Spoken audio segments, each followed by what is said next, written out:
Unacademy. Let's crack it.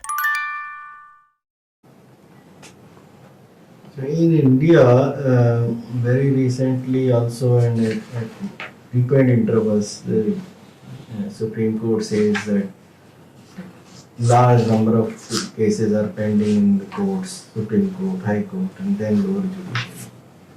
You are aware of it, right?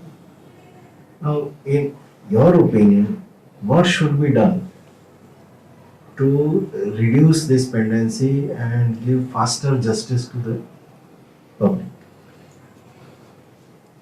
Yes, sir. The pendency. Any major points? 3, 4, 5 major points.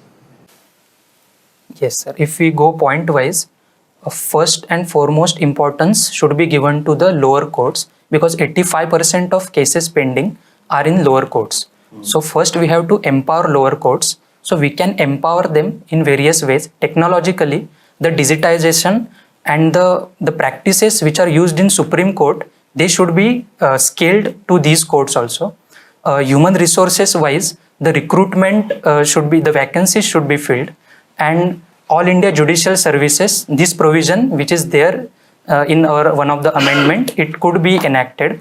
So those things are for lower courts. Then if we go higher courts, there also is issue of vacancies, then use of technology, then there is issue of tribunalization, because more and more tribunals are and their appeals are also creating extra cases, so that has to be dealt with different mechanism. Then there is another recommendation that all these things have been tried. Yes, and still the pendency is increasing. yes, Vacancies they have filled, number of courts they have increased, tribunals they have made, procedures they have simplified, their infrastructure of the lower courts they have improved, they have given all sorts of things to the lower courts, high courts also, and the Supreme Court also. Infrastructure wise there is no shortage, but still the pendency is increasing. Yes, sir. Sir, then we can go for an alternate approach. There are alternate dispute resolution mechanisms. I think many times it has been said that India has not explored these mechanisms to their potential. So there are arbitration tribunals, then there are Lok Adalats, then there are Gram Nyayalayas. So I think we can boost our judicial system by these alternate mechanisms. In these alternate mechanisms also one can find the same story again.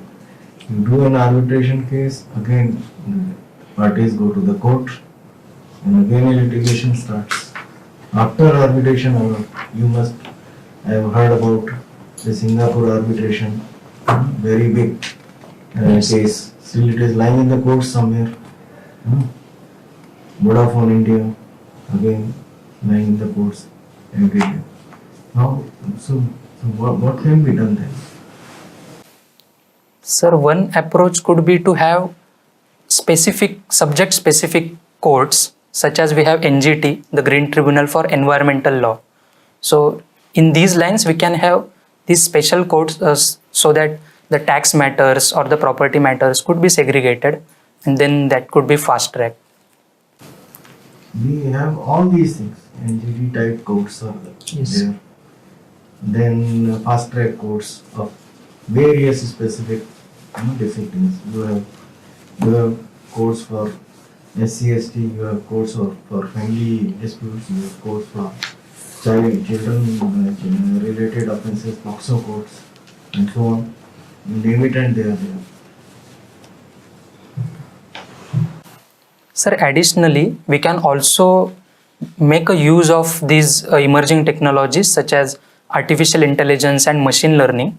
We can have these, it is already experimentally being tried in Harvard and Caltech.